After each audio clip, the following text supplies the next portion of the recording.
Bonjour à tous et à toutes, bienvenue dans cette nouvelle vidéo du cours pratique de l'analyse, le cinéma, un art du récit, licence 2 Sorbonne Nouvelle, année 2020-2021. Alors, on va reprendre un petit peu nos réflexions au sujet de la spécificité expressive du cinéma en tant que médium raconteur d'histoire, en tant qu'art du récit. On les reprend au point où on avait noté qu'une des spécificités ontologiques du cinéma, c'était, notamment par rapport à la littérature, de raconter et de montrer en même temps, autrement dit, d'être à la fois dans l'opération de la narration, de la conduite du récit, dans l'opération de la description. Et on avait donc déjà illustré ce point avec différents extraits. J'aimerais y revenir un petit peu avec vous pour notamment parler de la question, une des grandes questions expressives du cinéma, qui est la question du paysage. La question du paysage va nous permettre ici de tresser un lien avec notamment la question de la peinture, parce que le paysage, c'est une notion qui est d'abord apparue dans la peinture, notamment à partir de la Renaissance italienne. Il y a une sensibilité paysagère en fait qui s'est véritablement formulée dans l'Occident à partir de la fin du Moyen Âge et du début de la Renaissance, hein, donc à partir de, je dirais, entre le 15e, 16e siècle. La peinture a été un des grands instruments qui a à la fois révélé et qui a contribué à nourrir cette sensibilité paysagère. Ce qui ne veut pas dire qu'avant cette période-là, les êtres humains n'étaient pas sensibles à la question du paysage, mais que, en tout cas, ça n'apparaissait pas de manière très explicite dans leur production culturelle. Donc il y a une culture paysagère en fait qui s'est mise en place, à laquelle le cinéma aujourd'hui participe énormément, mais qui est beaucoup plus ancienne que lui. Et on va voir comment cette culture paysagère s'insère dans le cinéma en tant qu'art du récit à travers quelques extraits particulièrement intéressants sur ce point.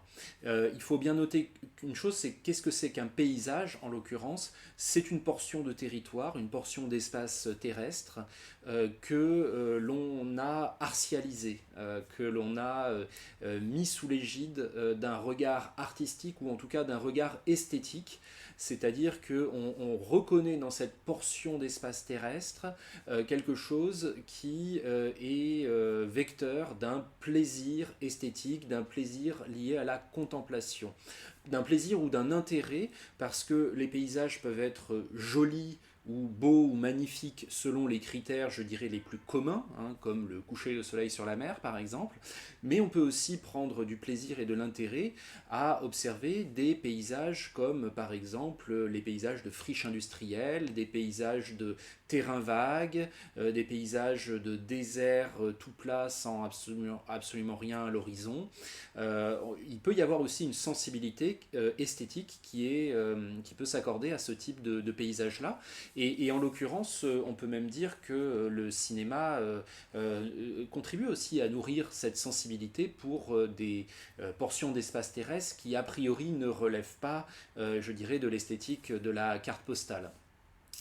Donc, ce qui est important de noter, c'est que le paysage, c'est toujours de toute façon un regard qu'on porte sur une portion d'espace terrestre. Il n'y a absolument rien qui, dans un territoire donné, nous dit ça c'est un paysage. La seule chose qui nous fait entrer dans le domaine du paysage, c'est la façon dont on regarde cette portion d'espace terrestre, même s'il y a quand même quelques critères globaux qu'il est quand même intéressant de respecter si on veut vraiment avoir cette lecture paysagère du monde, comme par exemple l'idée d'une vue un peu dégagée, hein, l'idée d'une vue un peu surplombante aussi, et l'idée aussi d'une activité contemplative gratuite, c'est-à-dire d'un plaisir et d'un intérêt passé dans la contemplation du monde, ce qui est un des propres sans doute de l'être humain. Et que le cinéma nous aide à faire et nous permet de faire. Alors on va regarder quelques extraits à présent sur cette thématique-là. Donc notamment comment elle intervient dans le cinéma narratif et représentatif, c'est-à-dire dans le cinéma de fiction. Il y a aussi tout un courant hein, du cinéma qui est explicitement un cinéma de paysage, qui est un courant du cinéma expérimental, hein, qui va de Peter Hutton à James Benning, par exemple. Mais bon, ça, je ne vais pas entrer là-dedans dans ce cours. Là, voilà, je vais parler du paysage dans le cinéma de fiction, et même dans le cinéma de fiction relativement courant, dominant.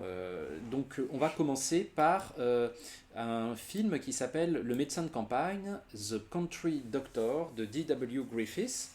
Alors D.W. Griffiths, vous le connaissez sans doute parce qu'on le présente souvent dans les histoires du cinéma comme un des inventeurs décisifs en termes de mise en scène et de montage à une époque, donc la fin des années 1900 et le début des années 1910, où le cinéma ressemble très peu à ce moment-là à celui que nous connaissons aujourd'hui. On est encore dans le cinéma des premiers temps, avec des prises de vue frontales, avec des codes essentiellement issus du théâtre et du spectacle de scène. Et Griffiths va être pas le seul, pas forcément toujours l'inventeur, mais en tout cas le principal synthétiseur de la plupart des grandes innovations formelles spécifiques au cinéma qui ont amené une manière spécifique pour le cinéma de raconter des histoires, notamment par exemple en créant à l'intérieur d'une scène plusieurs plans avec différentes positions pour la caméra, avec donc des raccords entre les plans pour créer un effet de continuité. Et tout ça, ça nous paraît aujourd'hui absolument normal et on n'a pas besoin de l'apprendre à proprement parler parce qu'on est éduqué avec des images narratives qui reposent sur ce registre d'expression.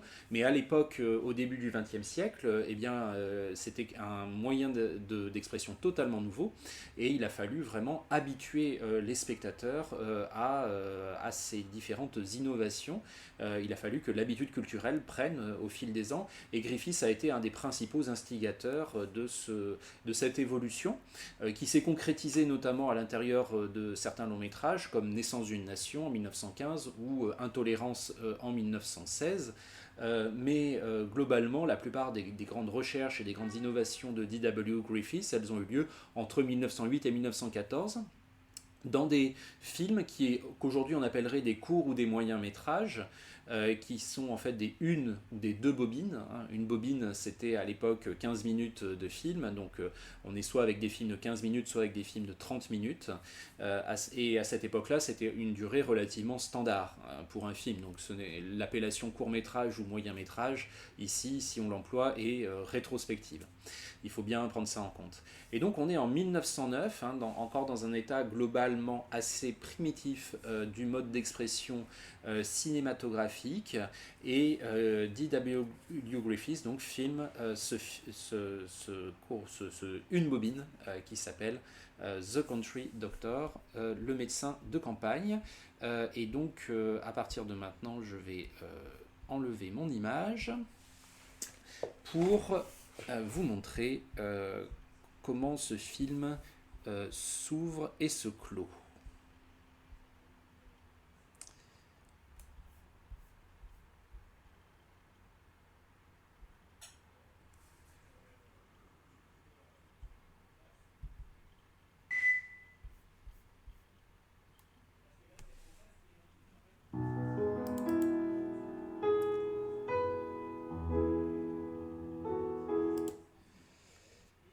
Voilà, donc je vais enlever la musique parce qu'ici elle ne nous sert pas. Vous pourrez revoir ce court métrage, enfin appellation rétrospective encore une fois, sur YouTube si vous le souhaitez, puisqu'il est disponible.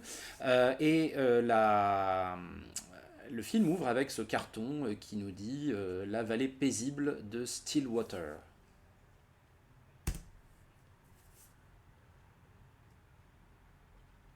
Et observez bien ce premier plan. Il est l'objet de notre analyse.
Alors, en quoi ce premier plan est-il remarquable?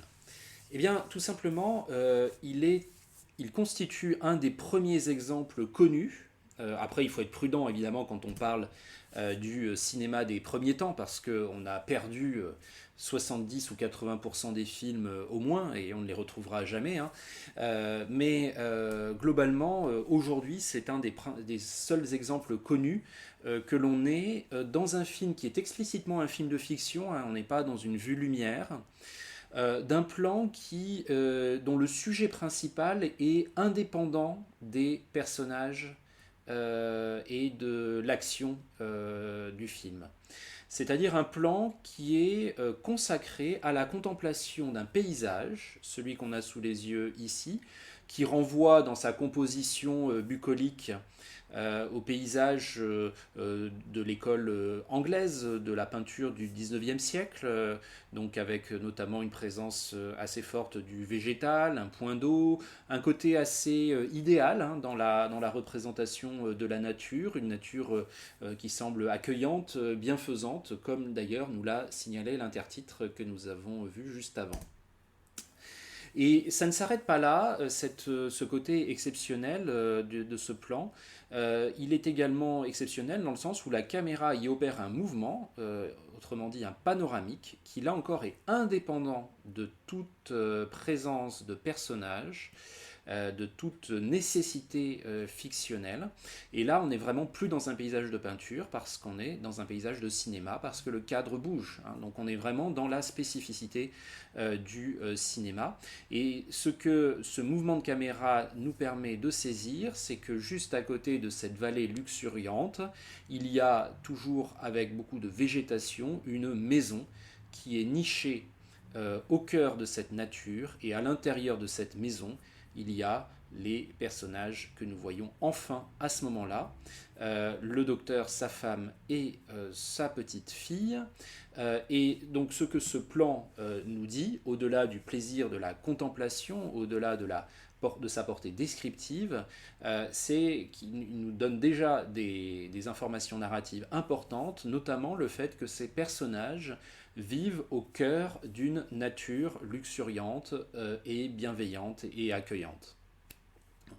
Donc c'est une façon de relier l'existence des hommes avec, des êtres humains en tout cas, avec la présence de la nature, de créer un lien entre les deux, qui va être important pour l'histoire qui va nous être racontée, comme on va le voir. Et là, on est vraiment en train d'explorer, voilà, c'est un espèce de mélange entre narration et description, entre l'acte de raconter et l'acte de montrer, qui permet au cinéma de développer quelque chose de très spécifique en termes de récit. Alors aujourd'hui, on est moins surpris par ce plan-là, parce que c'est entré dans la grammaire traditionnelle du cinéma de fiction sous le nom de plan d'exposition. Hein, ça veut dire qu'on commence par un plan large sur le paysage ou le lieu dans lequel va se dérouler l'action, et puis petit à petit, on arrive vers les personnages. Et cette tradition du plan d'exposition, elle a notamment été très largement utilisée par le cinéma hollywoodien classique, hein, entre les années 1930 et 1960. Mais sachez qu'ici, avec ce plan d'exposition du médecin de campagne, on est quasiment face à une des premières fois où on a quelque chose comme ça au cinéma, puisque le cinéma dans les années 1900 déjà était on tournait relativement peu en extérieur, et quand on tournait en extérieur, on tournait toujours avec les codes du théâtre et du spectacle de scène, et donc on dissociait très peu la représentation de la présence des personnages et de l'action fictionnelle évidente, de l'intrigue, autrement dit. Et là, on a un moment en fait qui est un peu indépendant de l'intrigue, au sens de l'histoire scénaristique, etc., qui est un pur moment de contemplation qui en même temps a aussi véhicule avec lui des enjeux narratifs. Donc, notamment, il permet de communiquer déjà cet état de symbiose entre la nature et les êtres humains, une sorte de relation idéale qui va se confirmer dans les plans suivants, hein. On est quasiment dans du Terrence Malick avant l'heure par rapport à cette façon d'inscrire les personnages dans l'environnement naturel de façon très bienfaisante. Ici, c'est un plan voilà, très étonnant. Alors, excusez, là, ça pixelle un petit peu, mais ça, c'est évidemment, c'est pas Griffiths. Un plan très étonnant dans lequel on ne voit que la nature, en fait, c'est-à-dire un endroit avec des longs épis agités par le vent. Et il faut rester un moment devant cette image pour se rendre compte qu'en fait, on assistait à la progression des personnages qui littéralement sortent de la nature, hein, sont quasiment accouchés par elle dans une nouvelle composition paysagère qui renforce donc cette idée de symbiose entre ces personnages et la nature. Alors, que raconte ensuite l'intrigue principale de The Country Doctor? Eh bien, comme souvent dans les films réalisés par Griffiths à cette époque, même dans les films, dans la plupart des... Enfin, dans un genre qui est relativement très présent à cette époque-là, l'intrigue qui va se mettre en place est une intrigue extrêmement mélodramatique, qui permet de saisir en relativement peu de temps, en 15 minutes, hein, une action très forte, très émotionnellement chargée, et permettant aussi, puisqu'on est dans le cinéma muet, aux comédiens d'exprimer des sentiments très forts avec des gestes sans équivoque qui permettent donc à l'écran l'existence de ces sentiments. Là, c'est encore un troisième plan hein, dans lequel on a encore cette inscription dans la nature. Donc on voit que Griffiths insiste beaucoup sur le côté heureux de cette famille, mais bientôt elle va déchanter, puisque l'aspect mélodramatique donc survient avec la maladie de la petite fille de la famille. Et là va se mettre en place en fait, je vous fais le résumé et puis je vous laisse regarder le film en entier par ailleurs, hein, une intrigue avec un dilemme moral extrêmement fort. On vient chercher le docteur pendant qu'il s'occupe de son enfant. On vient le chercher parce qu'une autre petite fille est très malade à quelques kilomètres de là. Et donc le dilemme moral du médecin ici, ça va être qu'il doit choisir entre l'exercice de son devoir et le fait de rester avec son enfant. Et bientôt, il va se dire qu'il peut évidemment essayer de sauver les deux enfants et que le temps qu'il aille soigner l'autre petite fille, la sienne survivra et qu'il pourra revenir. Mais il est quand même préoccupé à ce sujet. Là ensuite se met en place exactement les types d'innovations qu'effectue Griffiths. Là, comme vous voyez par exemple ces deux plans, c'est-à-dire l'idée que la femme de l'autre famille, de la famille de paysans qui est venue chercher le docteur, on l'a vu sortir de la maison du médecin et puis arriver vers sa propre maison. Et donc on a eu une ellipse narrative et elle est sortie par la gauche du cadre, elle est rentrée par la droite, donc on a eu une continuité dans le raccord du mouvement. Alors tout ça, ça nous paraît absolument naturel aujourd'hui, mais Griffiths, et voilà par exemple ici la manière dont elle sort du premier décor pour arriver dans le second, avec la continuité dans le raccord, et Griffiths en fait a vraiment contribué puissamment à instaurer ces grands codes de la narration cinématographique, codes tellement évidents qu'aujourd'hui ils sont les codes dominants du cinéma que nous visionnons tous les jours, des séries télé, etc. Enfin, c'est vraiment la grammaire dominante du spectacle cinématographique narratif. Tout ça pour dire que le médecin de campagne va réussir à sauver la petite fille chez les paysans. Il va rentrer chez lui. Et là, malheureusement, il va retrouver son enfant morte.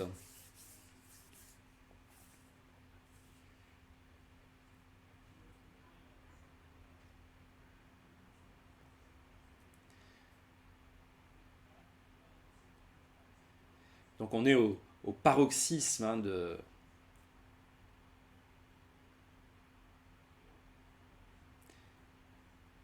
ce mélodrame. Et regardez, là on arrive à la fin du film et on a un intertitre qui nous dit que la vallée de Stillwater est à présent euh, placée sous l'obscurité. Elle est entourée d'obscurité, elle est plongée dans l'ombre. Et on a le dernier plan du film.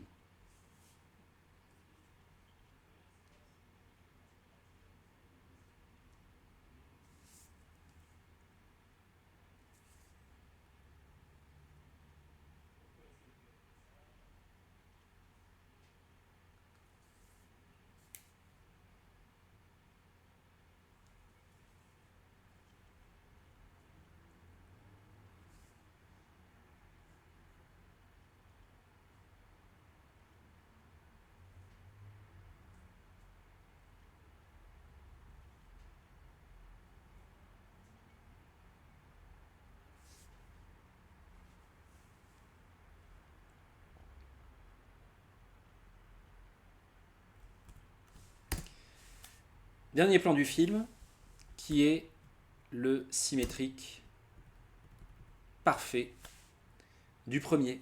C'est-à-dire qu'on part de la maison et qu'il va y avoir un panoramique, donc non plus de la gauche vers la droite, mais de la droite vers la gauche, qui passe à travers le jardin, toujours cette végétation agitée par le vent, qui devient le sujet principal du plan, pour arriver sur la grande vue paysagère de la vallée de Stillwater, qui est censée être placée dans l'obscurité. Or, elle n'est pas du tout placée dans l'obscurité, elle est au contraire, à l'instar du premier plan du film, cette vallée de Stillwater, elle est véritablement montrée comme étant toujours aussi accueillante, toujours aussi ensoleillée, toujours aussi jolie. Et donc, c'est important de noter ça parce que ça veut dire que ici, le film prend une dimension supplémentaire par rapport à ce qu'il raconte. C'est-à-dire qu'il y a eu l'intrigue, je dirais, scénaristique, l'intrigue principale, hein, c'est l'intrigue mélodramatique, la fille du docteur qui meurt pendant que celui-ci soigne un autre enfant du voisinage. Et puis il y a une autre histoire qui a été racontée en parallèle par les moyens du cinéma, qui est l'histoire des relations entre l'homme et la nature. Et on pouvait s'attendre, avec l'intertitre qui nous dit que la petite vallée de Stillwater est maintenant placée dans l'obscurité, on pouvait s'attendre à une solution, je dirais, traditionnellement romantique, qui aurait consisté à filmer cette vallée de Stillwater sous un ciel très sombre, sous un temps pluvieux par exemple. Ça aurait été une solution traditionnellement romantique dans le sens où cela aurait été une façon de mettre la nature au diapason des sentiments et des émotions des hommes, c'est-à-dire de faire de la nature d'une certaine façon une sorte de réceptacle ou d'écho à ce que vivent les êtres humains. Ce qui est un petit peu prétentieux en un sens, hein, mais en même temps, ça a été, voilà, il y a toute une esthétique du romantisme qui s'est fondée là-dessus, notamment au 19e siècle, et qui a donné aussi de très belles choses. Mais là, c'est pas du tout le choix qu'a fait Griffiths. Griffiths, il a fait le choix de remontrer la vallée de Stillwater ensoleillée, paisible, toujours aussi accueillante. Et donc, ce qu'il nous dit d'une certaine façon ici, par les moyens du cinéma, ce qu'il nous raconte, c'est l'indifférence de la nature vis-à-vis de ce que vivent les êtres humains. Même le jour où votre famille est brisée et où votre enfant meurt et où vous arrive la chose la plus terrible du monde, eh bien, dehors, il fait beau et on peut profiter de la vie, hein, d'une certaine manière. La nature est luxuriante, elle étale sa beauté, elle est accueillante, parce qu'en fait, la nature n'en a rien à faire des émotions humaines. Donc, ce que raconte ici le film, ce n'est pas le fait que la nature se met au diapason des émotions humaines, c'est plutôt le fait que la nature leur est totalement indifférente. Et ça, c'est raconté avec deux plans de paysage, un qui ouvre le film, un qui le clôt, de manière symétrique, de façon à boucler la boucle. Mais entre-temps, il s'est passé quelque chose de très grave pour la famille du docteur, et ça a changé les relations qui étaient entretenues entre les êtres humains et la nature. De bienfaisante et accueillante au début, la nature est devenue, à la fin, indifférente. C'est une autre progression narrative que le film a proposée en parallèle à son intrigue principale.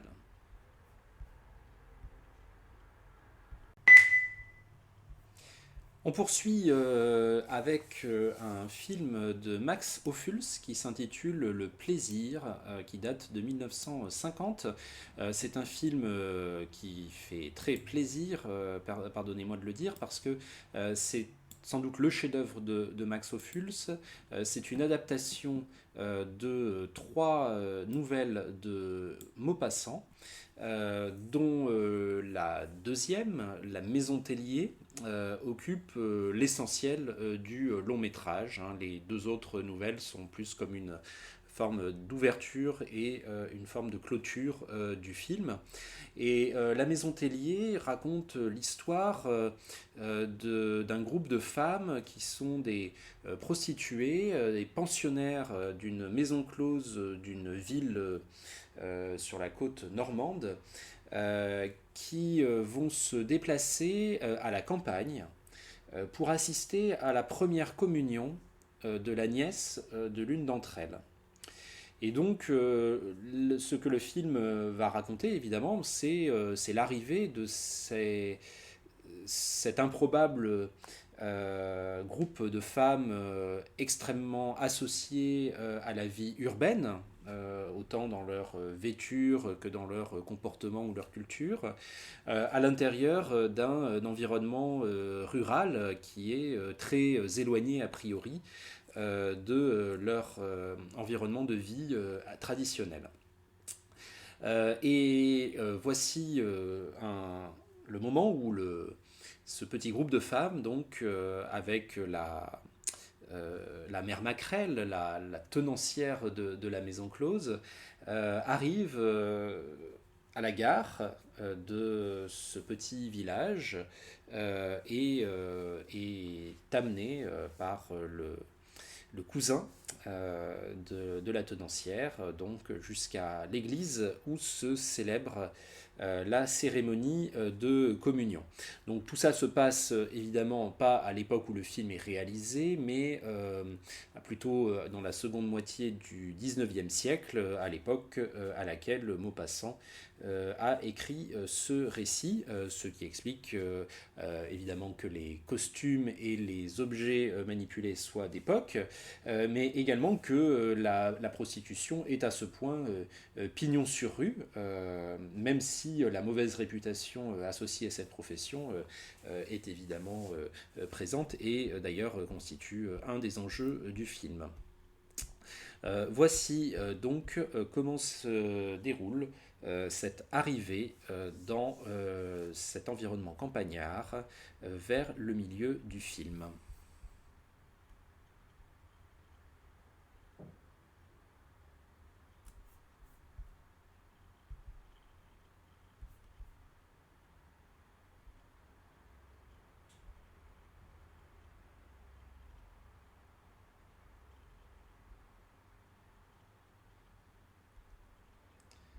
Ah, alors attendez, excusez-moi,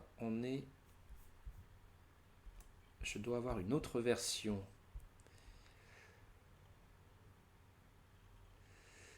du film. Bon, d'accord, elle n'est pas là. Eh bien, écoutez, on va aller avec celle-là, mais du coup, c'était plus exactement le bon timecode.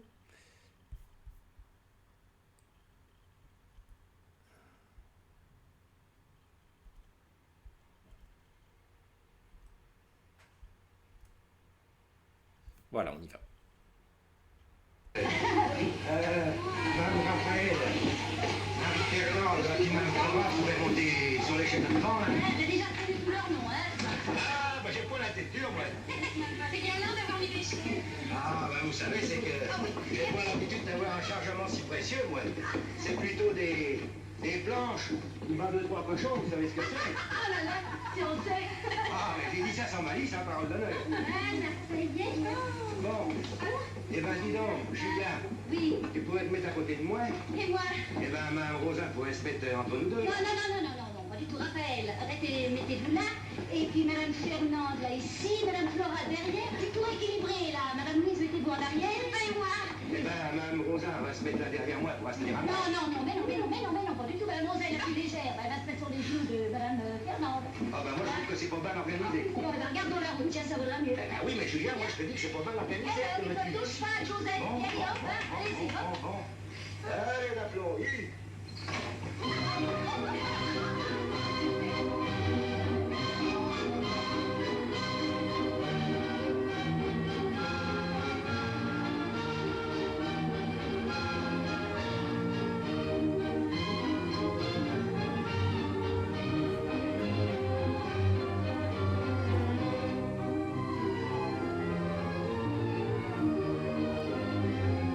Des deux côtés de la route, la campagne verte se déroulait. Les colzas en fleurs mettaient de place en place une grande nappe jaune, ondulante, d'où s'élevait une saine et puissante odeur, une odeur pénétrante et douce, portée très loin par le vent.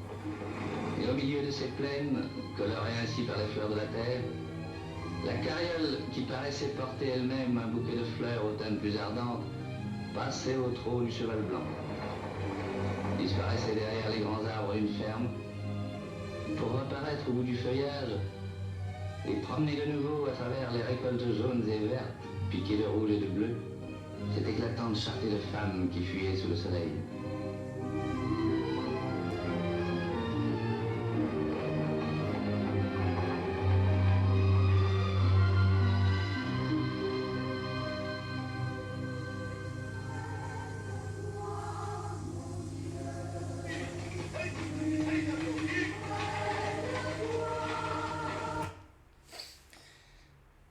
Voilà. Alors ici, on est face à une succession de panneaux travelling, c'est-à-dire de panoramiques associés à des travelling, qui semblent s'imbriquer les uns dans les autres, avec à chaque fois une petite ellipse temporelle entre chacun d'eux, hein, pour créer l'idée d'une sorte de mouvement idéal, très fluide, de ce chariot rempli de jeunes femmes qui filent à travers la campagne normande, une campagne normande qui a rarement vu tel chargement, comme le dialogue le souligne.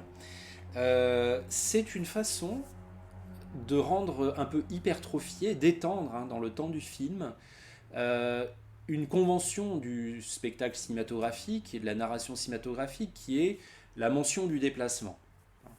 À partir du moment où on sait que des personnages se déplacent pour aller d'un lieu à l'autre, on peut escamoter totalement le déplacement, on peut simplement voir les personnages partir du premier lieu et arriver dans le second.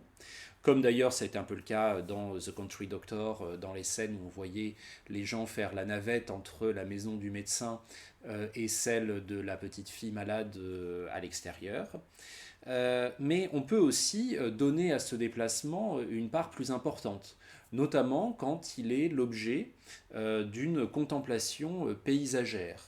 Puisque finalement, le critère de la contemplation paysagère au cinéma, le critère de l'établissement du sentiment de paysage au cinéma, c'est pas seulement donc un critère purement visuel, avec une position un peu surplombante de la caméra, un plan large, ouvert, sur un espace peut-être naturel, peut-être construit, mais en tout cas offert à la contemplation.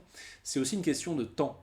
C'est aussi une question de temps laissé au regard et de temps, je dirais, dégagé des nécessités de l'intrigue principale. Pour qu'on puisse véritablement avoir un temps de contemplation paysagère en tant que spectateur, il faut aussi qu'on nous émancipe en partie de la nécessité de suivre l'intrigue qui est en général notre préoccupation première. Et donc ici, c'est ce qui se passe, puisqu'on a une scène d'environ 1 minute, 1 minute 30 même, sur le déplacement de cet aréopage de jeunes femmes. Ce déplacement, il est l'occasion de l'établissement d'une voix off, qui prend en charge en fait ce que l'image ne peut pas communiquer, notamment la question de la couleur, puisqu'il s'agit d'un film en noir et blanc, qui prend en charge aussi la question des senteurs, ou la question de la douceur de l'air, etc. Donc qui complète d'une certaine façon au niveau sensoriel ce que l'image ne peut pas transmettre totalement. Et L'idée ici, c'est à la fois d'être saisi en même temps que ces jeunes femmes par la beauté de la campagne normande, mais c'est aussi de nous faire comprendre que ce moment est particulièrement important pour l'histoire. Il semble ne rien s'y passer d'autre que elle se déplace. On a l'impression qu'on n'est pas vraiment dans l'ordre des événements qui structurent l'intrigue principale.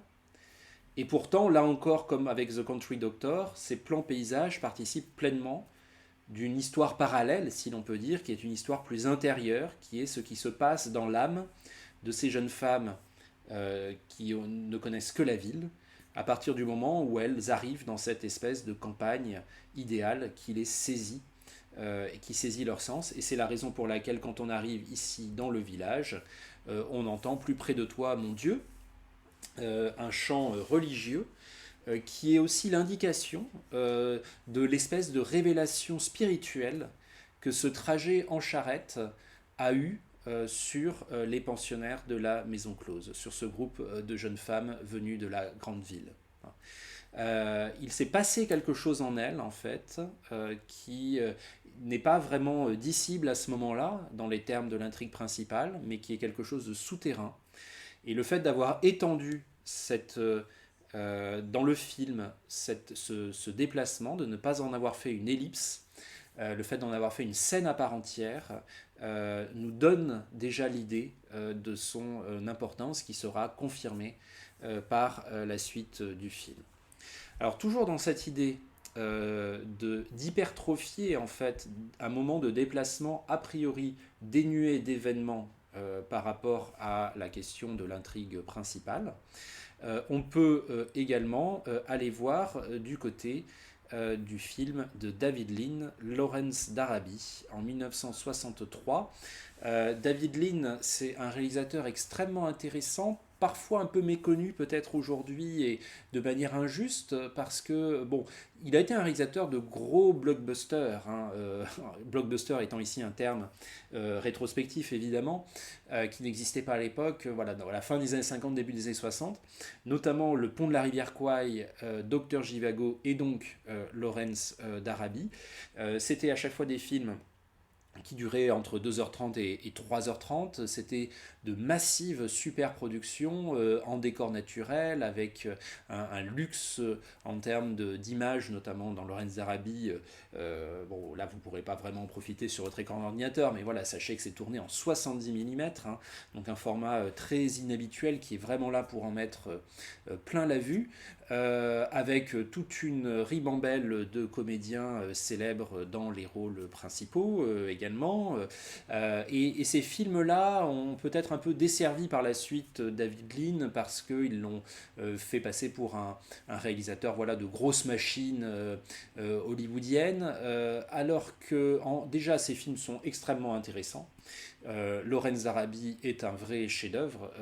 Ce sont des films qui peuvent être des films à grand spectacle, mais qui sont en même temps des films extrêmement personnels et parfois même assez audacieux. Alors, par exemple, si vous visionnez Lawrence d'Arabie, vous verrez à quel point l'homosexualité du personnage principal, parce que c'est l'histoire d'un capitaine, enfin d'un lieutenant plutôt de l'armée anglaise pendant la Première Guerre mondiale au début du XXe siècle, qui va se retrouver à prendre la tête du soulèvement des tribus arabes contre les Turcs. Donc qui va vivre une sorte d'aventure extraordinaire pendant quelques années dans les déserts d'Afrique du Nord et de l'Est. Et ce personnage, donc, qui a réellement existé, T.E. Lawrence, voilà, on connaît ses préférences en termes d'orientation sexuelle, et en 1963, c'est quelque chose qui ne peut absolument pas être dit à l'intérieur d'un film. En fait, David Lean le suggère à différents moments dans son film que cet aventurier extraordinaire est aussi quelqu'un qui aime les hommes, qui aime les garçons, il le fait de façon extrêmement subtile en passant justement par les ressources de la mise en scène scène, en passant par les ressources du montage, en associant parfois certaines paroles à certaines images, etc. Donc vraiment en développant, je dirais, les moyens propres du cinéma pour raconter cette histoire-là, alors même que cette histoire-là ne peut pas, en 1963, dans un film grand public, à cause de la morale collective de l'époque, incorporer l'intrigue principale. Donc, Lawrence Araby est un film donc, qui vaut vraiment la peine d'être vu. Alors, par ailleurs, pour la carrière de David Lean, il a aussi réalisé des films, de très très beaux films en Grande-Bretagne à partir des années 1940 et dans les années 1950 également. Alors vous pouvez par exemple visionner un film qui s'appelle Brève rencontre en 1946, qui est un film qui traite la question d'un adultère, mais qui le traite avec une subtilité, une profondeur et une modernité qui est à proprement parler stupéfiante. C'est un très beau film aussi. Mais voilà, Lawrence Araby est aussi, bien que ce soit une super production et qu'il est donc peut-être pâti un petit peu de cette réputation, c'est aussi un très très grand film et un film très personnel de ce réalisateur qui s'appelle David Lean.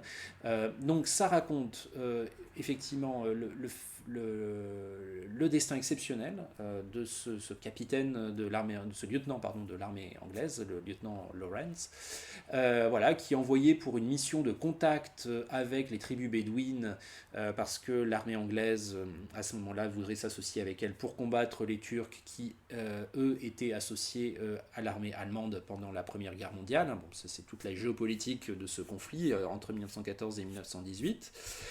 Et puis en fait il va tellement apprécié être dans le désert et au contact de ces tribus de nomades que Lawrence va finalement se retrouver en train de les unifier les unes les autres et de prendre la tête de leur révolte contre donc l'occupant turc qui sera défait au cours de batailles homériques. Donc voilà en gros le matériau de l'intrigue principale de Lawrence d'Arabie. Et là ce que nous allons visionner, c'est à peu près vers la 20e minute du film. C'est le premier moment où Lawrence sort du contexte de urbain de la délégation britannique qui est au Caire en Égypte, et c'est le moment où il est envoyé pour la première fois donc en mission dans le désert pour y rencontrer une tribu bédouine. Et voilà donc comment se déroule cette séquence dans le film.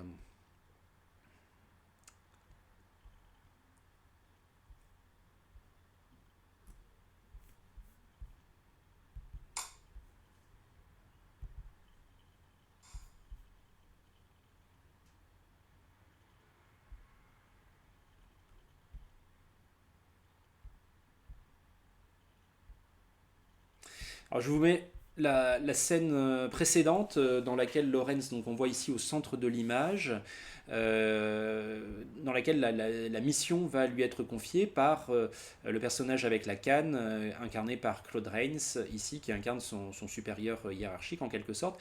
Et vous allez pouvoir voir aussi un magnifique raccord séquentiel, c'est-à-dire un raccord entre le dernier plan d'une séquence et le premier plan de la séquence suivante. Un raccord séquentiel qui articule la flamme d'une allumette avec une autre flamme beaucoup plus massive, celle-là, c'est celle du soleil qui se lève sur le désert. C'est un effet plastique absolument sensationnel qui montre bien que le côté expérimental et audacieux du film peut très bien cohabiter avec sa nature de super production, de blockbuster de l'époque.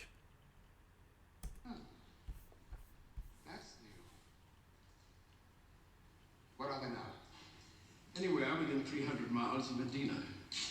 They are Hashemite Bedouins. They can cross 60 miles of desert in a day. Oh, thanks, Ryan. This is going to be fun. Lawrence, only two kinds of creature get fun in the desert.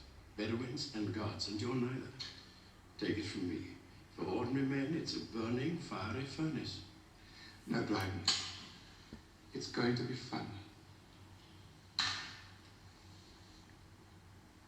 It is recognized that you have a funny sense of fun.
Here you may drink. One cup.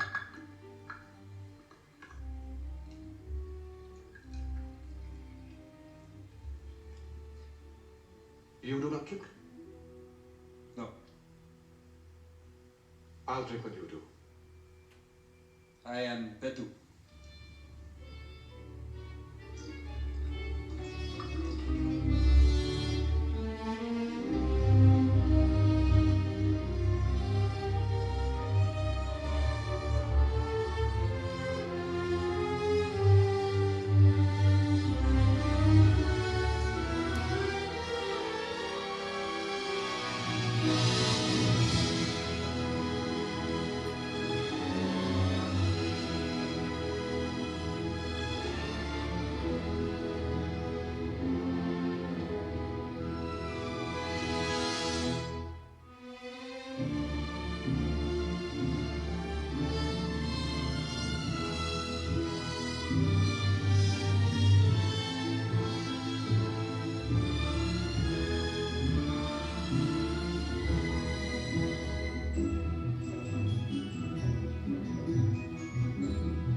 Voilà, donc si il s'était agi dans un cinéma un peu moins subtil, de dire simplement que Loren se déplace et qu'ils arrivent à un endroit où ils vont camper avec son guide bédouin, ça aurait pu être fait en beaucoup moins de temps, hein. Là, en l'occurrence, on a une séquence de 3 minutes qui est quasi intégralement consacrée au déplacement à l'intérieur du désert sans qu'il y ait d'événements narratifs notables en termes, en tout cas si on le rapporte à l'intrigue principale. Et c'est là qu'on voit que c'est intéressant quand même d'avoir 3h30 devant soi pour faire un film, pour le montage final d'un film, parce que ça permet de prendre le temps aussi de raconter ça, c'est-à-dire de raconter en fait la rencontre entre un homme et un espace, entre un homme et un espace naturel. Et ici, la contemplation paysagère qui est extrêmement spectaculaire, hein. Il y a cette musique de Maurice Jarre qui est très opératique, avec son thème orientalisant très fameux. Et puis, il y a le 70 mm, le cinémascope, et ces couleurs sensationnelles du désert, ce paysage fantastique qui s'offre à nous et à nos yeux durant ce trajet à la faveur voilà, d'une poignée de plans larges agrémentés de discrets travelling ou panneaux travelling qui accompagnent les personnages. Donc on n'est pas dans des plans totalement indépendants des personnages, on les regarde quand même évoluer, mais on est dans quelque chose qui est quasi intégralement dissocié de tout enjeu en termes d'intrigue principale. Mais l'histoire qui nous est racontée ici, c'est ce déploiement de couleurs, ce déploiement musical.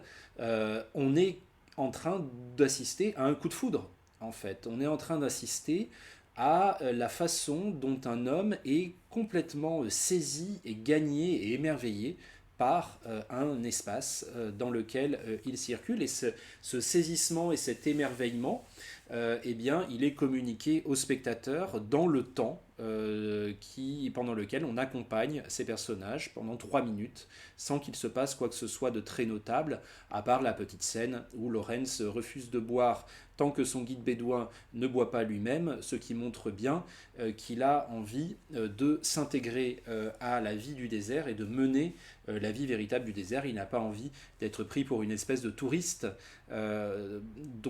pour lequel on se soucierait du confort duquel on se soucierait. Il a envie déjà d'être un homme du désert, et bientôt ça va se concrétiser, notamment en termes d'habillement, puisqu'il va assez rapidement laisser tomber son uniforme de soldat britannique pour quelque chose qui correspond mieux à ses températures et à ce climat, c'est-à-dire un habit bédouin. Et voilà, donc du coup, ce qui est présenté ici, c'est finalement le ressort même je dirais, d'une histoire secondaire qui est racontée essentiellement par la mise en scène, qui est l'histoire d'un homme qui est une sorte de tête brûlée, d'aventurier de l'extrême d'une certaine façon, qui tombe amoureux du désert et qui va faire tout ce qui est en son pouvoir pour y rester. Et c'est intéressant de mentionner ça parce que ça veut dire que le destin de Lawrence, qui est ce destin incroyable, qui va l'amener à devenir une sorte de chef de guerre et mener la révolte des tribus bédouines dans le désert contre l'armée turque, ce destin d'aventurier incroyable, en fait, serait motivé, selon le film, par avant tout un amour immodéré du désert et une volonté d'y rester coûte que coûte. Et d'une certaine façon, on a l'impression, en regardant le film sous cet angle-là, que le destin exceptionnel que vit Lawrence n'est qu'un prétexte pour rester dans le désert. Il fallait trouver une raison pour rester dans le désert, et ça aura été cette unification des tribus arabes et cette conduite de la guerre contre l'armée turque. Mais à la limite, ça devient presque secondaire par rapport à cette espèce de rapport de fascination entre cet homme et ce désert, qui est là pour le coup raconté intégralement par la mise en scène, par le montage, et notamment par le temps qui est laissé dans l'image à cette relation, comme le montre donc cette première séquence de rencontre événementielle avec le désert. Alors, biographiquement, c'est pas tout à fait exact, c'est-à-dire que le moment où Lawrence va rencontrer le prince Faisal dans le film, il est déjà allé dans le désert avant, dans la vraie vie, je veux dire, le véritable lieutenant Lawrence avait déjà fait quelques missions dans le désert à ce moment-là, mais le film, lui, raconte que c'est la première fois et le raconte comme une découverte d'un amour fou, et cela il le fait par les moyens donc strictement visuels et sonores, mais pas par le moyen scénaristique du langage verbal et de ses développements.